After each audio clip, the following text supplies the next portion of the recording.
Welcome friends, आप सभी का इंडियन स्पेशल चैनल में स्वागत है। फ्रेंड्स, यदि आपने हमारा चैनल सब्सक्राइब नहीं है किया है तो ताज़ा अपडेट्स के लिए सब्सक्राइब कर लीजिए।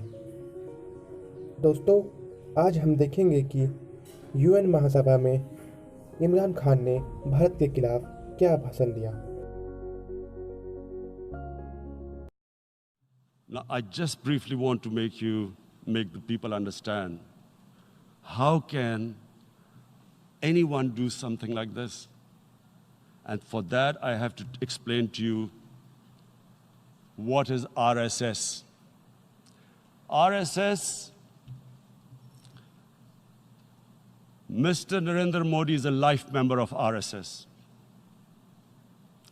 RSS was an organization that was inspired by Adolf Hitler and Mussolini, came about in 1925. They believed in racial purity, racial superiority. They also believed they were an Aryan race like the Nazi believed they were an Aryan race. All that I'm saying can be verified. This is the time of information revolution. You can Google all this, what I'm saying. But it is very important for me to explain this to you so you know what is happening in India. This RSS believed in the ethnic cleansing of Muslims from India. At one point, there was racial superiority of the Hindu race. Secondly, it was hatred for the Muslims and for the Christians, because they believed that this golden age of Hindu civilization was stopped because of Muslim rule centuries back and then the British rule of India. So it was racial superiority and hatred for Muslims and Christians. This is openly stated. You look at the founding fathers of RSS, Golwalkar and Savarkar. Just Google them and you'll find out. And this ideology of hate is what murdered the great Mahatma Gandhi in 1948. It was this ideology of hate that made Narendra Modi in 2002 do a pogrom against Muslims in Gujarat when he was the chief minister. He allowed 3 days for these RSS goons who were inspired by the Hitler brown shirts. They actually wear brown shirts. This RSS, the Congress Home Minister gave a statement that in RSS camps, terrorists are being trained. And these terrorists butchered 2,000 Muslims and 150,000 Muslims were made homeless. Narendra Modi could not travel to the US because of that. And I need to make you understand this background before I explain to you that what sort of a mindset would lay siege to 8 million people with 900,000 troops. Women, children, sick people, locked in as animals. In fact, of what I know of England, if 8 million animals were locked in, the RSPCA would have made a lot of noise about it. These are human beings.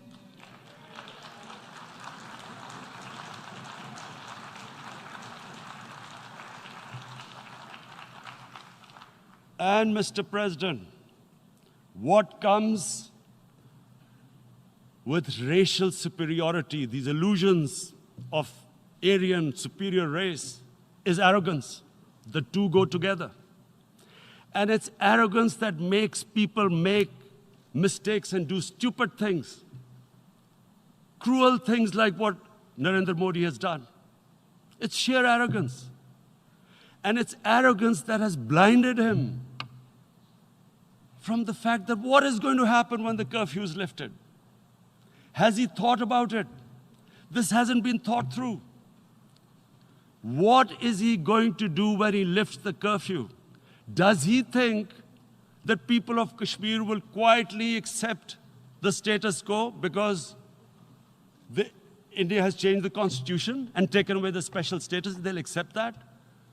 Mr. President, 100,000 Kashmiris have died in the past 30 years because they were denied the right given by the United Nations, the right for self-determination. 100,000 have died and 11,000 women have been raped. There are two United Nations human rights reports on this. The world hasn't done anything because India is a huge market, 1.2 billion people. Sadly, the material prevails over the human. But this has serious consequences. Again, I repeat, that's why I'm here. Look, what is going to happen when the curfew is lifted will be a bloodbath.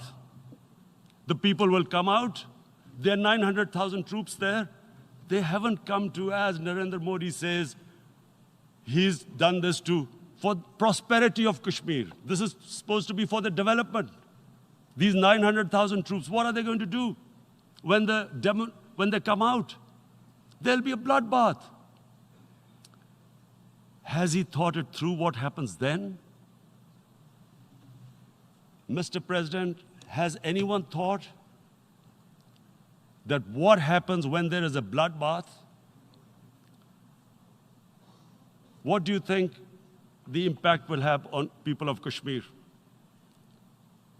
What do you think they will think?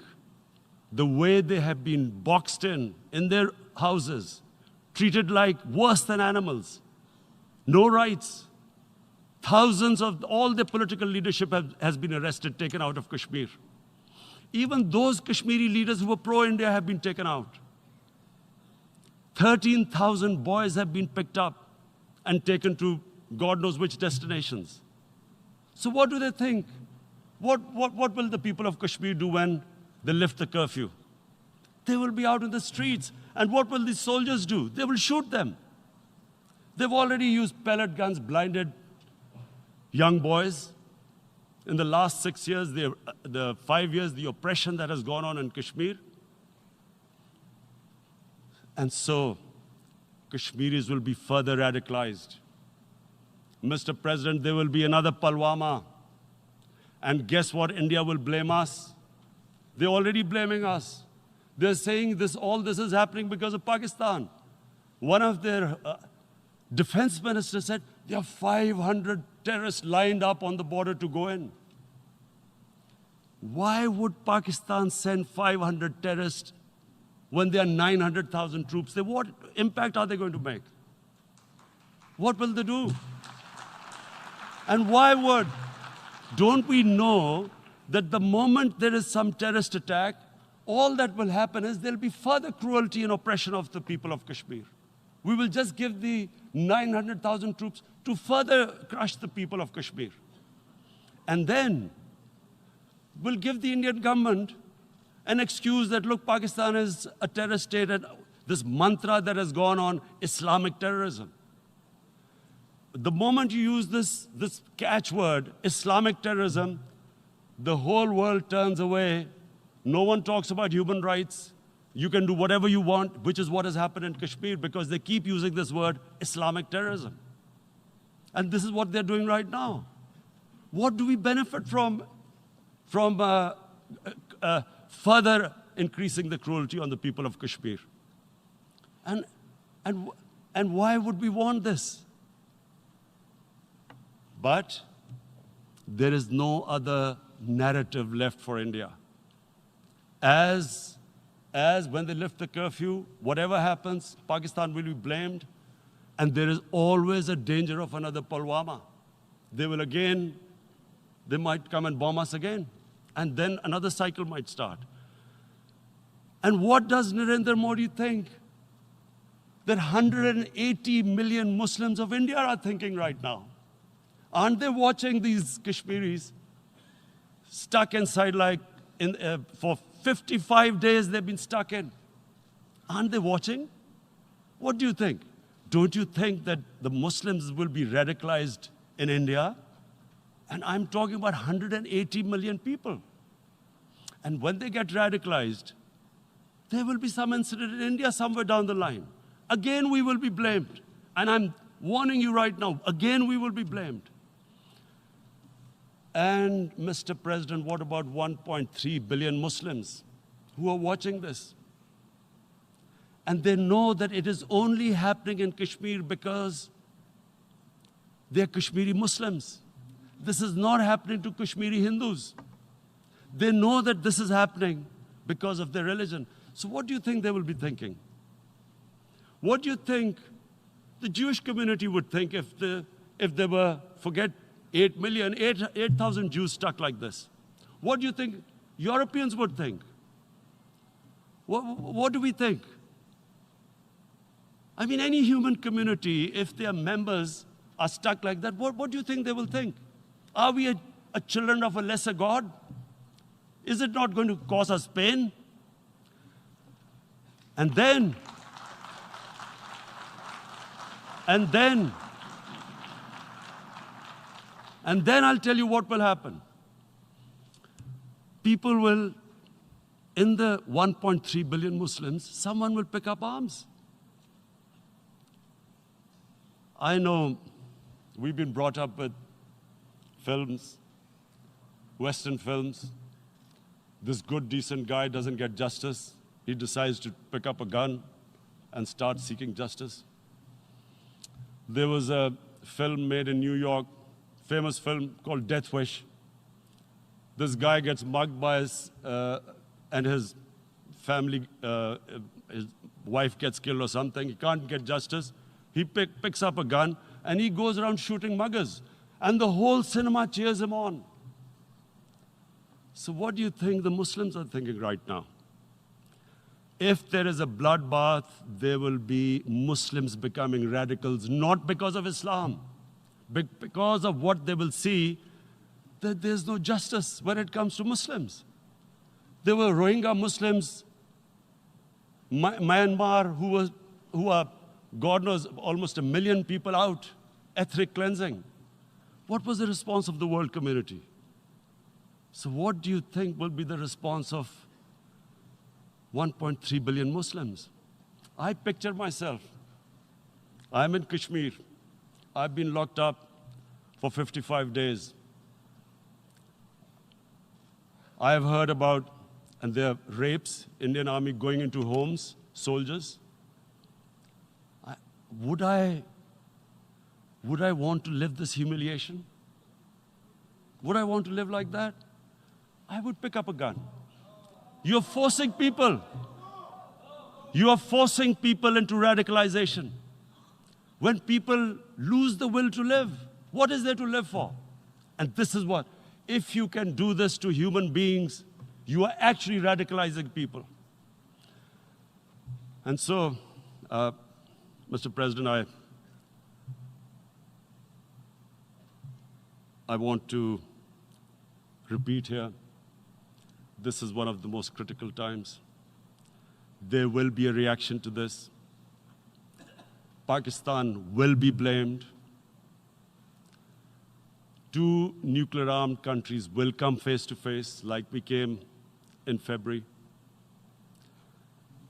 And before we head in that direction, the United Nations has a responsibility. This is why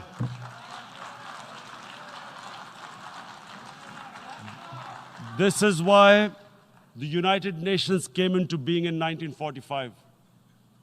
You were supposed to stop this happening.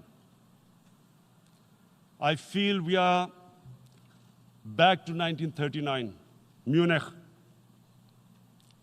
Czechoslovakia has been taken, annexed. What is the world community going to do? Is it going to appease a market of 1.2 billion, or is it going to stand up for justice and humanity?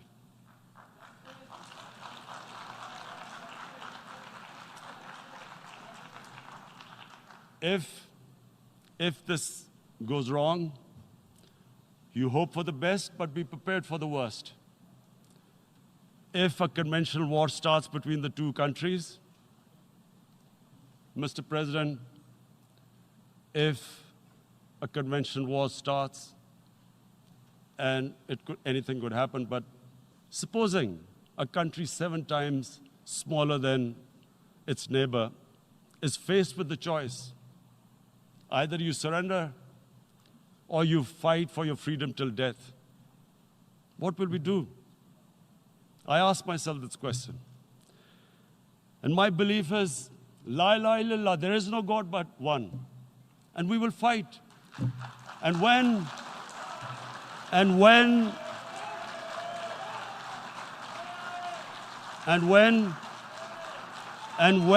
a nuclear armed country fights to the end, it will have consequences far beyond the borders. It will have consequences for the world, which is why I repeat I'm here. Because I'm warning you, it's not a threat. It's a fair worry that where are we headed? And I've come here to tell the UN, you've got to, this is a test for the United Nations. You are the one who guaranteed the people of Kashmir the right of self-determination. They are suffering because of that. And this is the time. This is the time not to appease like in 1939 appeasement took place. This is the time to take action. And number one action must be that India must lift this inhuman curfew, which has lasted for 55 days. It must free all political prisoners, and especially those